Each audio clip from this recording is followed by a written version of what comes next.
7 months after announcing he was entering end-of-life hospice care, former President Jimmy Carter and his wife Rosalind made a rare appearance during a peanut festival in their hometown of Plains, Georgia. Yep, I think that's the one. Their ride in the parade started a week of celebrations for Jimmy Carter's 99th birthday on October 1st, a milestone few, including Reed Elliott, expected the longest-living U.S. president to reach. It was amazing considering that he's in hospice care and he's tough enough to come out here.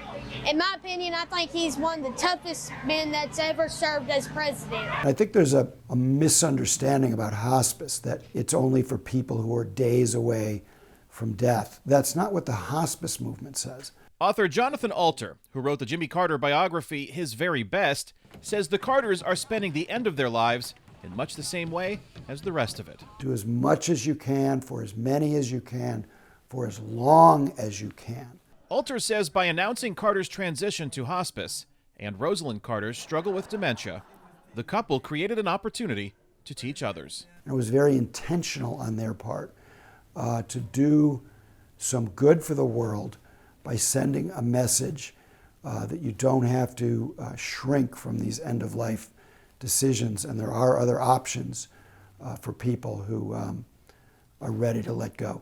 While they have let go of the daily operations of the global nonprofit they founded in 1982, Carter Center CEO Paige Alexander says thousands of employees and volunteers around the world continue the Carters' work, promoting peace and combating neglected tropical diseases without interruption. Yeah, the last time we talked, he didn't ask me about politics. He didn't ask me about anything except for our guinea worm numbers. In a 2015 press conference announcing he was facing life-threatening cancer, which he successfully recovered from, Carter expressed his greatest wish before his death. I'd like for the last guinea worm to die before I do.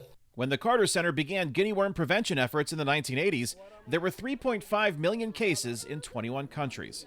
Alexander says the eradication of the neglected tropical disease is closer than ever. And we're down to 6 human cases in 2 countries, so we're pretty close. In Alexander's phone conversations with Carter, when I spoke to him last and wished him happy birthday early, he said, "I'm not quite sure how happy it is to be turning 99. She says he is aware of the continued outpouring of support and admiration. I love you, Jimmy Carter. Happy birthday. I think it might be the special sauce of what keeps him going right now. Yeah, as I've said, that and peanut butter ice cream. A special dessert Alexander says the Carters enjoy together, sometimes surrounded by family, in the small community they have called home since the 1920s. They're exactly where they want to be, which is together in their hometown of Plains, Georgia. Kane, Farabaugh, VOA News.